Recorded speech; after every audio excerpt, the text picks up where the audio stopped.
Hello guys, welcome again to MK's Biovision. Today we will discuss allopolyploidy. How we define allopolyploidy? An organism having two or more basic sets of chromosome are called polyploids. 1/3 जो angiosperm का है वो polyploidy से ही develop हुआ है. तो polyploidy का evolution में नए स्पीसीज के उत्पत्ति में बहुत बड़ा योगदान है. 70% ग्रासेस भी पॉलीप्लॉइड हैं. जितने भी ग्रास हैं उसमें 70% जो है करीब पॉलीप्लॉइड हैं. Polyploidy means it includes polyploid, क्योंकि जो ऑटो पॉलीप्लॉइड्स होते हैं ये जनरली स्टेराइल होते हैं. तो स्टेराइल होते हैं उसको हम स्पीसीज कंसीडर नहीं करते हैं, बिकॉज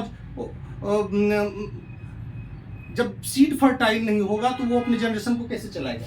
तो एनिमल्स में क्या है, एनिमल्स में पॉलीप्लॉइडी जो है रेयर होता है due to its lethal effect. Animals के क्रोमोसोम लार्ज होते हैं और nucleus can not tolerate multiple dose of the same chromosome same gene. If the basic set demonstrated by X comes from two or more different species, such polyploids are called allopolyploid or amphidiploid.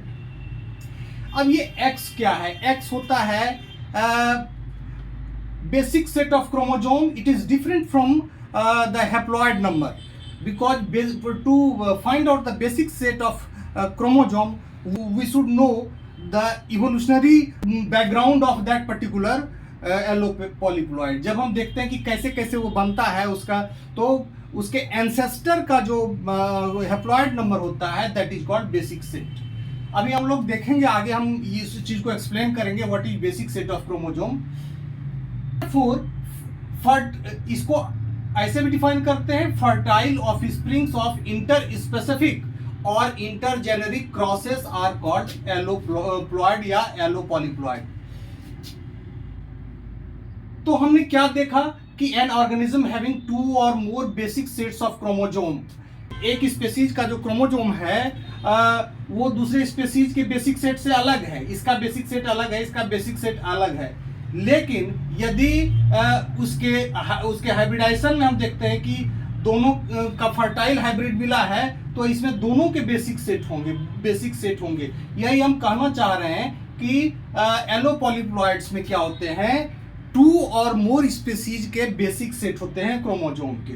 यहाँ देखिए genus में भी ये species के बीच में बना है inter specific या ये बना है इंटरजेनेरिक. दोनों के केस में जो शुरुआत में F1 हाइब्रिड है वो स्टेराइल होता है, क्योंकि दो अलग अलग स्पीसीज के क्रोमोसोम आए हैं. तो दो अलग अलग स्पीसीज के क्रोमोसोम आने के बाद जो हाइब्रिड बनता है F1 वो स्टेराइल होता है.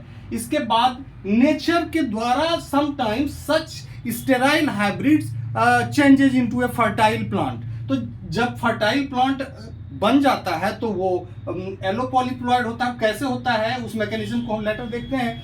यहाँ इंड्यूस्ड है, मतलब जो स्टेराइल F1 है इसको फर्टाइल बनाने के लिए नेचर में भी व्यवस्था है, नेचर में ये अपने आप भी होता है और हम उसको इंड्यूस भी करते हैं with the help of colchicine.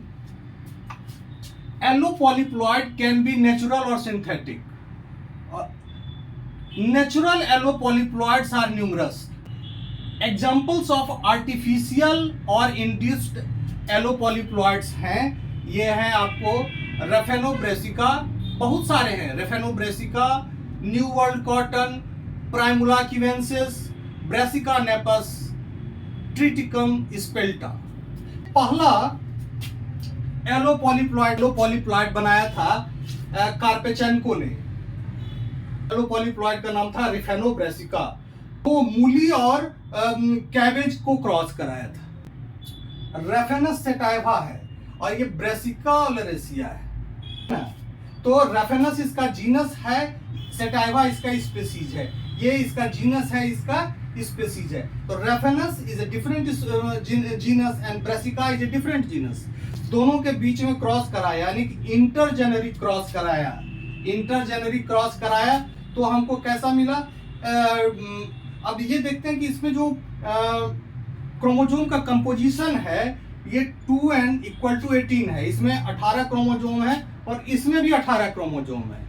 अलग अलग जीनस के क्रोमोजोम आ गए हैं, तो उस स्थिति में क्रोमोजोम में होमोलॉजी नहीं है तो पेयरिंग नहीं होगा। जब पेयरिंग नहीं होगा तो मियोसिस में प्रॉब्लम आएगा। ये यूनिवैलेंट बनाएंगे, अब यूनिवैलेंट रहने पर सेग्रीगेशन तो होगा नहीं, तो इस तरह से अब इसको पेयरिंग नहीं होता है तो ये स्टेराइल होंगे कि मियोसिस में इसका फेल्योर हो जाता है। तो इसके बाद इसके गैमिट्स जो होते हैं फर्टाइल नहीं होते हैं। प्लांट बन जाता है लेकिन गैमिट्स जो होते हैं नहीं बनते हैं। इसके बाद हम इसका कॉल्चिसिन से ट्रीटमेंट करते हैं। कितने क्रोमेटिड्स होंगे? 18 क्रोमेटिड्स होंगे। वो अलग अलग हो जाते हैं, 18 क्रोमोजोम का कहलाते हैं। ये 18R और इधर 18B। तो इस तरह से जब हम इसको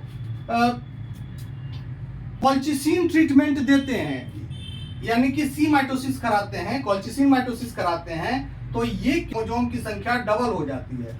अब डबल हो जाने पर ये होमोलोगस क्रोमोजोम 9R और 9R इधर पेयर कर सकता है और 9B और 9B इधर पेयर कर सकता है, यानी कि पेयरिंग परफेक्ट होगा।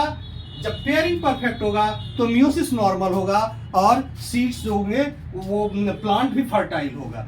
अब इसका जो प्लॉइडी लेवल है वो इसमें 2n कितने हो गए? 2n हो गए 36 का n नंबर 18 था। तो अब ये डिप्लॉयड था टेट्रा एलोप्लॉयड, क्योंकि इसमें इस तरह के प्लॉइडी में दो अलग अलग स्पेसीज के क्रोमोजोम है, since the plant is fertile and chromosome level has changed, तो ये एक नया स्पेसीज बन गया। Raphanobrassica has now become a new species. तो इस तरह से हमने देखा कि इसमें ये प्रॉब्लम जो स्टेरिलिटी था, F1 हाइब्रिड का स्टेरिलिटी था, वो कॉल्चिसिन के ट्रीटमेंट के द्वारा ओवरकम कर लिया गया और ये प्लांट फर्टाइल हो गया।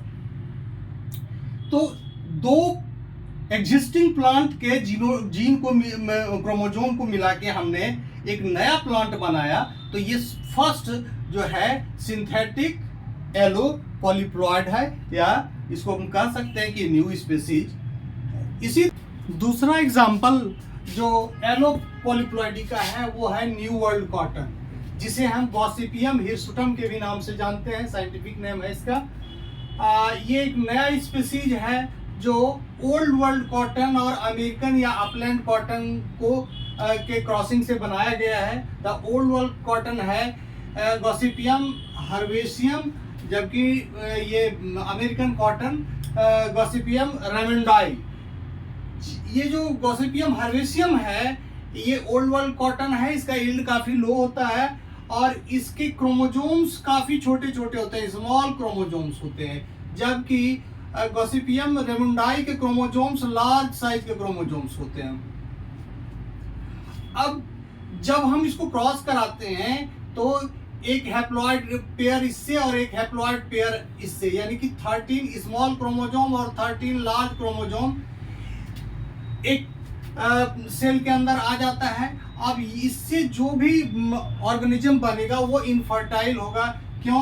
क्योंकि 13 ये जो लार्ज और स्मॉल क्रोमोजोम है ये बाइवेलेंट है। ये पेयरिंग क्रोमोजोम डबलिंग के बाद गॉसिपियम हिरसुटम एक फर्टाइल स्पीसीज, एक नया स्पीसीज बन जाता है और इसको हम न्यू वर्ल्ड कॉटन के नाम से जानते हैं।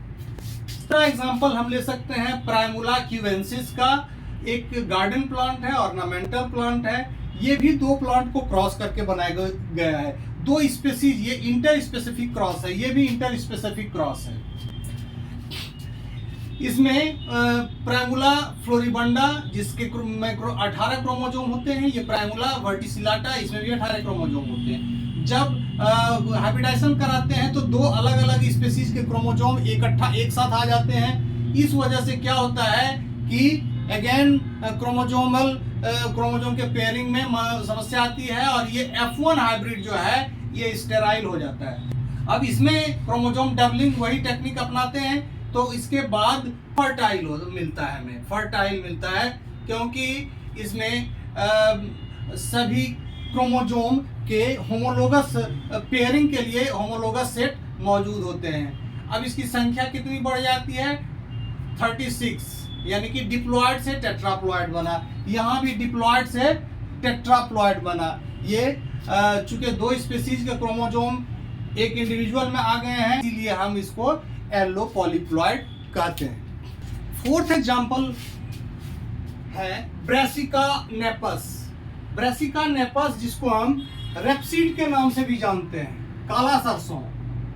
ये कैसे इसका ओरिजिन हुआ है, तो ब्रासिका ओलरेसिया यानी कैबेज, बंद गोभी, जिसमें कि 18 क्रोमोजोम है, और ब्रासिका कंपेस्टिस यानी कि येलो सरसों, जिसमें कि 20 क्रोमोजोम्स हैं। इसके हाइब्रिडाइजेशन से इधर से 9 क्रोमोजोम और इधर से 10 क्रोमोजोम बाइवेलेंट बने। तो ये ऑड नंबर वैसे भी है।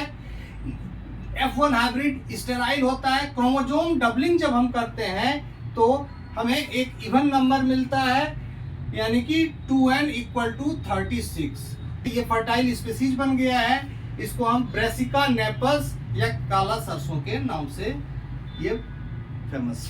फिफ्थ एग्जांपल हमने लिया है ट्रिटिकम स्पेल्टा। ये आर्टिफिशियल व्हीट है। ट्रिटिकम डाइकोकम को एजियोलॉप्स स्क्वेरोजा से क्रॉस कराया गया है। ट्रिटिकम डाइकोकम क्या है, टेट्राप्लॉयड व्हीट है, यानी कि बेसिक नंबर व्हीट का 7 है, और इसका जो प्लॉयडी लेवल है वो 4x है। ये एक वाइल्ड ग्रास है। इसमें क्रोमोजोम की संख्या 14 होती है। इसको हम इस वाइल्ड ग्रास से क्रॉस कराते हैं तो हमें इधर से 14 और इधर से 7 यानी कि 21 क्रोमोजोम मिलता है। F1 जो है वो स्टेराइल होता है। अब इसमें जब क्रोमोजोम का डबलिंग करते हैं तो 2n = 42 हेक्साप्लॉयड व्हीट का एग्जांपल है। ट्रिटिकेल भी है, जिसे व्हीट एंड राई। तो ये ट्रिटिकेल जो है हेक्साप्लॉयड भी होता है, 6x ट्रिटिकेल, और ऑक्टाप्लॉयड भी ट्रिटिकेल होता है। तो हैंडमेड सीरियल है ये हेक्साप्लॉयड ट्रिटिकेल और ऑक्टाप्लॉयड ट्रिटिकेल दोनों ये एलो टेट्राप्लॉयड है। के लिए इतना ही। नेक्स्ट डे हम लोग ऑटोप्लॉयड और एलोप्लॉयड का कंपैरिजन देखेंगे।